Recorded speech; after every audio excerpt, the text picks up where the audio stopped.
नमस्कार, मैं यशस्वी गुप्ता स्वागत करती हूं आप सभी का आज की ताजा खबरों के शो में जिसका नाम है कोर्स टुडे हिंदी। इन खबरों के बारे में ज्यादा जानकारी के लिए सब्सक्राइब करिए हमारे यूट्यूब चैनल या विजिट करिए हमारे वेबसाइट www.livelawin पर।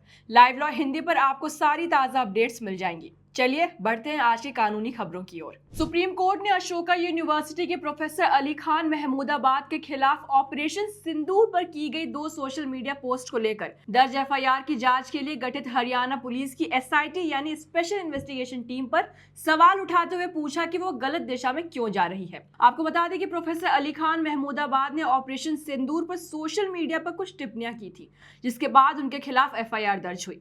ये एफआईआर भारतीय न्याय संहिता की धारा 196 और 152 के तहत दर्ज की गई थी। मामले में आगे मई में सुप्रीम कोर्ट ने उन्हें अंतरिम जमानत दी थी और हरियाणा की डीजीपी को एक विशेष जांच समिति यानी एसआईटी बनाने का निर्देश दिया था ताकि उन पोस्ट में इस्तेमाल की गई भाषा और भाव को समझा जा सके। फिलहाल आज सुनवाई के दौरान सीनियर एडवोकेट कपिल सिब्बल ने कोर्ट को बताया कि महमूदाबाद को जांच के लिए बार बार बुलाया जा रहा है।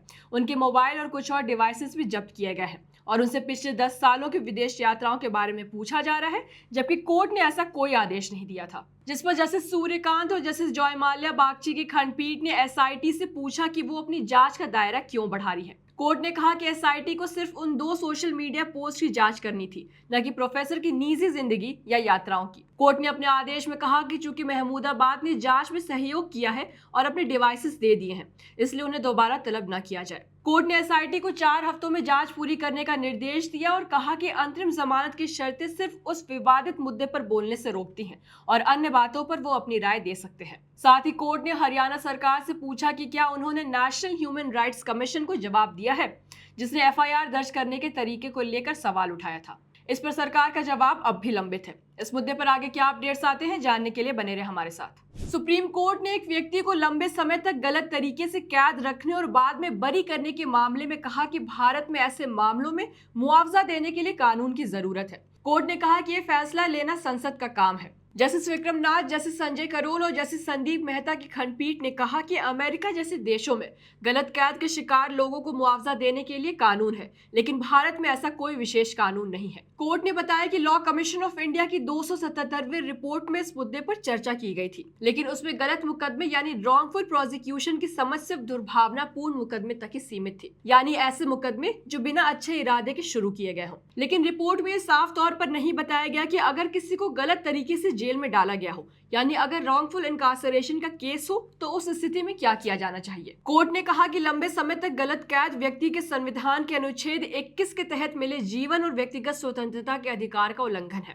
और ऐसे व्यक्ति को मुआवजा मिलना चाहिए। एक मामले में दिल्ली हाई कोर्ट ने कहा कि घरेलू हिंसा अधिनियम 2005 के तहत पहली या दूसरी शादी में मेंटेनेंस के अधिकार में कोई फर्क नहीं किया गया है। इस मुद्दे के तहत जस्टिस स्वर्णकांत शर्मा ने एक पति की याचिका को खारिज कर दिया, जिसमें वो ट्रायल कोर्ट के आदेश को चुनौती दे रहा था, जिसमें उसे अपनी पत्नी को 1 लाख रुपए हर महीने भरण पोषण में देने का निर्देश दिया गया था। इस मामले में पति ने दलील दी थी कि उसके टैक्स रिटर्न्स लगातार घट रहे हैं, उसे प्राइवेट हॉस्पिटल में इलाज की जरूरत है और घरेलू कामों के लिए स्टाफ की मदद लेनी पड़ती है। उसने ये भी कहा कि पत्नी की ये दूसरी शादी है और उसने पहले पति से 2 बच्चों को भी अपनाया था। हालांकि कोर्ट ने देखा कि पति की जीवन शैली बहुत अच्छी है, उसके पास पत्नी के अलावा कोई और आश्रित नहीं है और वो हर महीने 1.5 से 2 लाख रुपए खुद पर खर्च करता है। कोर्ट ने कहा कि पत्नी को भी उसी स्तर का जीवन जीने का अधिकार है। कोर्ट ने साफ किया कि एक बार जब पति ने शादी की है तो उसे अपने कानूनी दायित्व निभाने होंगे। इस मुद्दे पर आपकी क्या राय है, हमसे कमेंट सेक्शन में जरूर शेयर करें। दिल्ली हाई कोर्ट ने कहा कि वैवाहिक पोर्टल पे दी गई कोई भी स्वयं घोषित जानकारी यदि बिना किसी सत्यापन या पुष्टिकरण साक्ष्य के हो तो उसे रिलायबल या एडमिसिबल प्रूफ ऑफ इनकम के रूप में नहीं माना जा सकता। ये फैसला तब आया जब एक महिला ने कोर्ट से मांग की कि उसके पति को ज्यादा गुजारा भत्ता यानी मेंटेनेंस देने का आदेश दिया जाए, क्योंकि उसने वेबसाइट पर अपनी एनुअल इनकम 10 लाख रुपए से ज्यादा बताई थी। हालांकि पति ने दलील दिया कि पत्नी की ये बात गलत है, क्योंकि उसने इस दावे को साबित करने के लिए कोई भी दस्तावेजी प्रमाण यानी डॉक्यूमेंट्री प्रूफ नहीं दिया था। मामले में आगे कोर्ट ने देखा कि महिला ने खुद दोबारा शादी कर ली थी, जिसकी जानकारी उसने ट्रायल कोर्ट में अपनी क्रॉस एग्जामिनेशन के दौरान नहीं दी। कोर्ट ने कहा कि इस तरह की जानकारी को छिपाना गंभीर है।